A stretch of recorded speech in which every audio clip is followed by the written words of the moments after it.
UFC 319 is this weekend. We've got huge fights all weekend. We've got boxing, but this video we're doing the predictions for UFC 319. So we'll get straight into it. It's going to be a bit of a lengthy video, so if you want to know my predictions, just stay through for the whole thing. But we're going to go from the main event all the way to the first fight on the main card and that. So, pick where you want to watch and that. So we'll start off with the main event. The middleweight world title is getting defended. Dracus du Plessis going against the number ranked free guy Khamzat Chimaev. Now this main event I'm absolutely buzzing for. It's a fight that I've been so excited since they've announced it, because it's like the unstoppable force v another unstoppable force.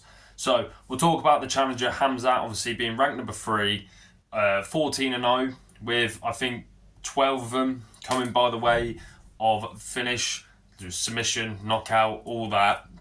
So Khamzat Chimaev, come on the scene, I think back in COVID times when they were doing the Fight Island, and he made absolute waves. People were saying he is the next champion, he's the next like Khabib and all that. And to be fair, people weren't wrong. Fighting back to back, 1 week he fought, the next week he fought, and he was a monster, absolutely finished everyone. And I mean, he's just a wrecking machine, isn't he? People he's beaten. Robert Whittaker last time out to get the title shot, absolutely starched him in the first round with a submission, kind of cranked his neck, and all these front teeth here, Khamzat snapped him. Who does that? He must have some crazy strength to do that. His wrestling's incredible, probably some of the best wrestling we've ever seen in the UFC. He's beat Kamaru Usman. That went decision, to be fair to it. And that one was okay. He absolutely dominated the first round, took Kamaru Usman down, who is Kamaru Usman, used to be pound for pound best welterweight in the world. That's the only thing we'll say about that fight is Kamaru Usman jumped in on 3 weeks' notice and gave Khamzat probably one of his hardest fights. And Khamzat struggled at the end of that fight, to be fair to him. He did, gassing out a bit. If it was a 5-round fight, I think we all know that Usman definitely would have won that fight. But Khamzat beat him in the end, and Khamzat got the win. He's also beat Kevin Holland, absolutely starched him in the first round by submission, and he had that fight of the year contender at welterweight against Gilbert Burns. So Khamzat, he's an absolute wrecking machine. He's got some very good wins on his resume. Now going against Dracus du Plessis, what's the game plan for him? I think we all know. Well, we need to see what his cardio's like, because the Gilbert Burns fight, it was clear that his cardio was gassing after the second round and was really struggling. And the same with the Usman fight. So my opinion, and I think a lot of other people's opinion, is that Khamzat needs to finish this in the first 2. Because Khamzat, there's 2 people who comes in mind for the most scariest fighters in the first round. It's Tom Aspinall and Khamzat Chimaev. They are the most scariest fighters in the first round. They are, monsters. Honestly, they are absolute monsters. They will most likely finish you. If you can survive the first round with Khamzat, you might be able to survive the distance. But it's a challenge. It is definitely a challenge, as Robert Whittaker found out, Kevin Holland found out, and Khamzat's other opponents, but obviously not as the notable names as these guys. But that's my prediction for how Khamzat should win the fight. Dracus du Plessis, 23-2, undefeated in the UFC. And I mean, wow, Dracus du Plessis, the guy who no one really thought was going to be champion. We knew he was good, but we didn't know he was that good. He is phenomenal. So obviously his good wins. He's beat Sean Strickland 2 times, obviously winning the belt off him back at UFC 297 back in Canada. That's when he won the title. Then defended against Israel Adesanya. Defended the belt there, and also beat Sean again. So he's defended the belt 2 times, but prior to him getting the belt, beat Derek Brunson when Derek Brunson was a top 5 guy. Beat Darren Till when Darren Till was a top 10 guy. Robert Whittaker to get the title shot. So those names right there. So Sean twice, Israel Adesanya, Robert Whittaker, Derek Brunson, Darren Till. That's 6 good wins right there, and it shows. It really does show how good he is. And he's got such that awkward style. You can't prepare for it. You really can't. You can't get someone into your training camp and say, I want you to mimic that guy, because Dracus is so... It's like my video when I was explaining René Derrida. He looks so shit, but everything works. Everything really does work. And Drakus has got power. He's got cardio. He's got heart. He's got wrestling. He's got jiu-jitsu, you know. He's got everything to be the top guy, but he just doesn't look right.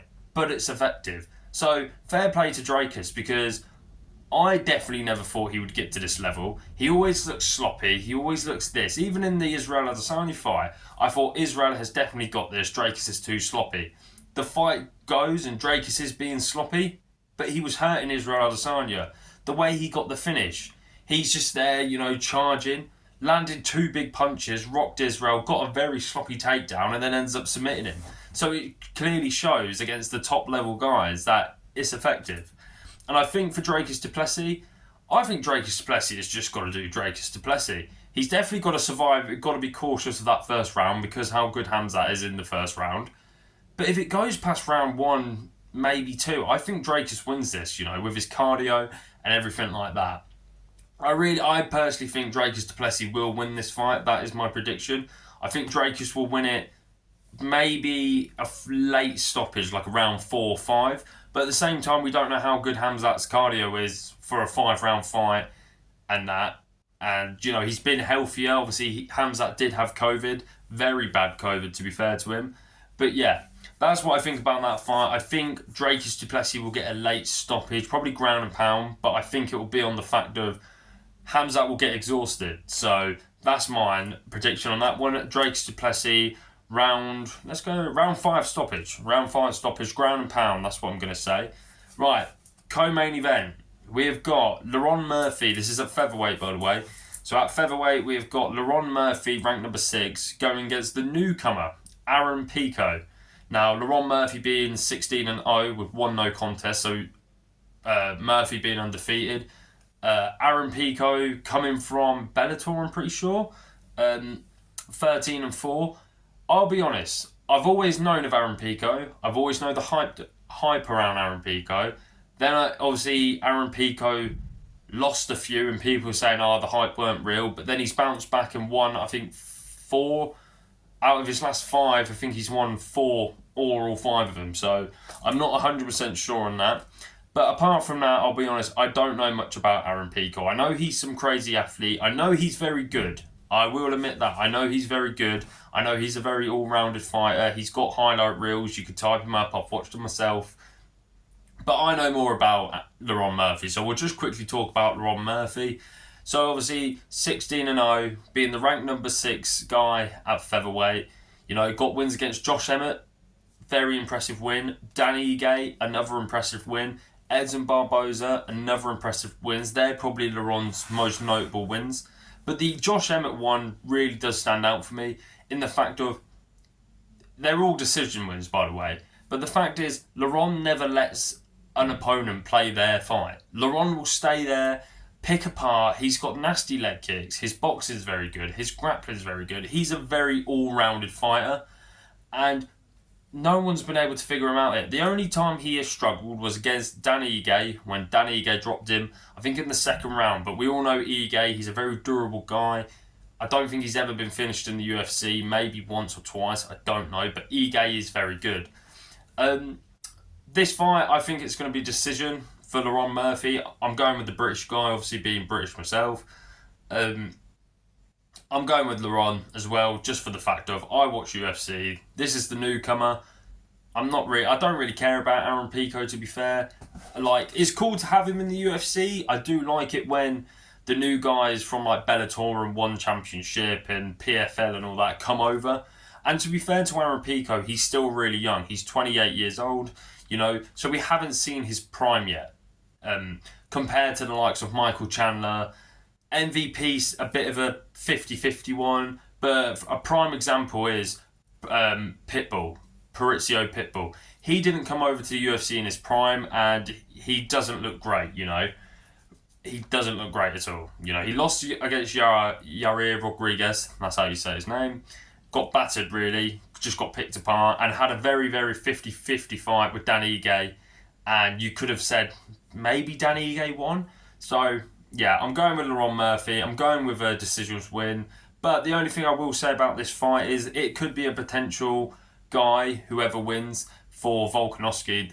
Whoever wins this fight could be next for Volk. Obviously, everyone knows the number one contender at featherweight is Movsar Evloev, but he's injured. So this fight could determine who the number one contender is. And hopefully Laurent Murphy gets the win, because I'd love to see Laurent v Volk. I think it would be a very technical fight and an entertaining one as well. But that's my prediction for the co-main. Onto the featured bout in the welterweight division. We have got Jeff Neal being ranked number 11 against Carlos Pratas, ranked number 12 at welterweight.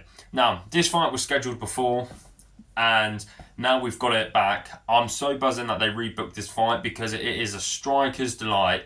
It is everything about striking. If you're a massive striking fan, this is it. Power, skill, kickboxing, everything like that. We've got it here, you know. Jeff Neal being 16-6, notable wins.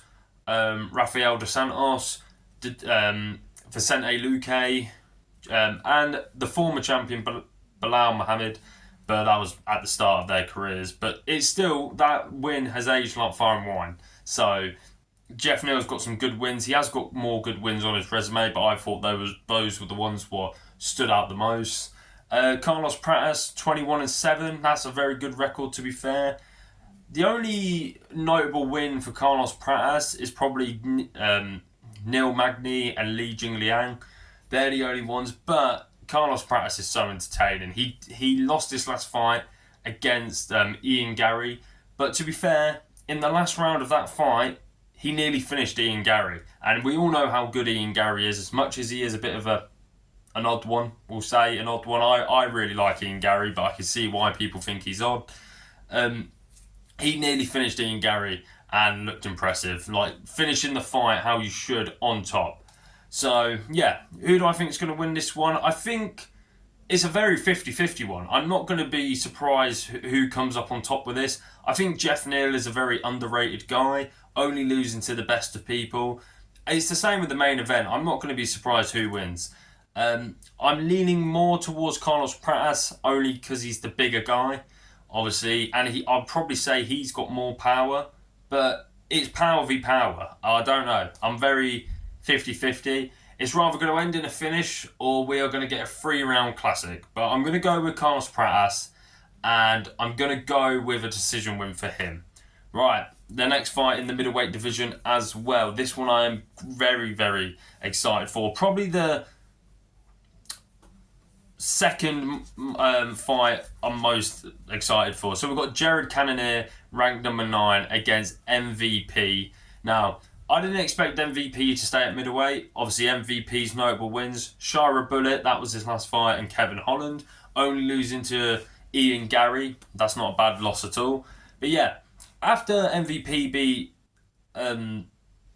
Shara Bullet, I was expecting him to go back down to welterweight. I thought that was kind of just like a fun fight for MVP. Get a fight. You've just derailed, the newcomer.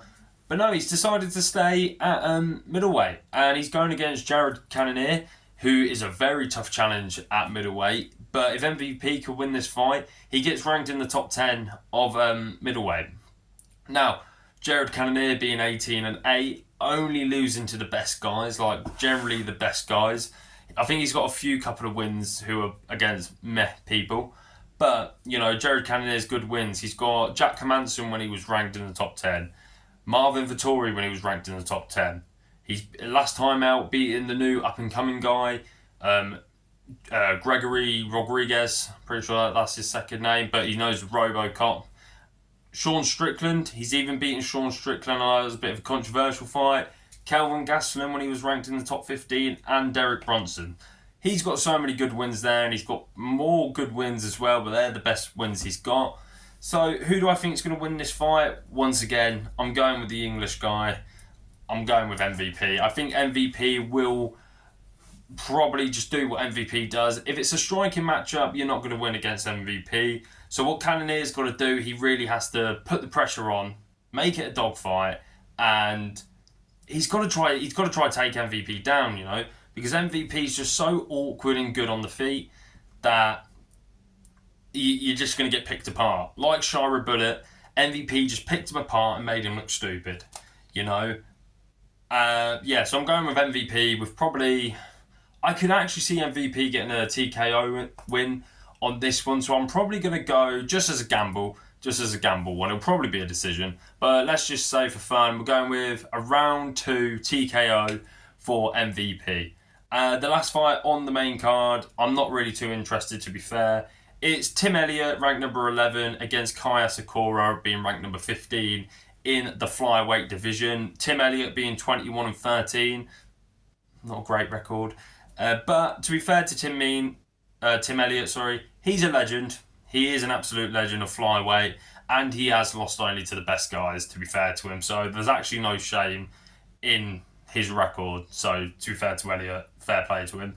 Kaya Sakura being 21-5, only having one fight in the UFC, and that was for the title. And he had an okay first round against Pantoja when he fought for the title, but then the second round he just got submitted and just dominated. It's Pantoja. Pantoja's too good. But yeah, so Kaya Sakura's got a chance here to get a bit higher up in the rankings. Probably will get ranked in the top 10 if he beats Tim Elliott. Who do I think is going to win? I think Kaya Sakura will get the win here. I think he'll get a decision win. But yeah, that's my predictions for UFC 319. It is a very lengthy video, so if you've stayed tuned all the way, I do appreciate it. You know, like, subscribe, comment, and all that, and enjoy the show Saturday, because it's going to be a stellar card, and it's going to be one for the record books, and the main event is going to be absolutely brilliant. We're either going to get an absolute war, or we are going to get an absolute domination of one of these guys dominating the other one. Like I said, thank you for all watching. Hopefully, if you guys made it to the video, really appreciate it. But yeah, like, comment, subscribe. Catch you guys in a bit.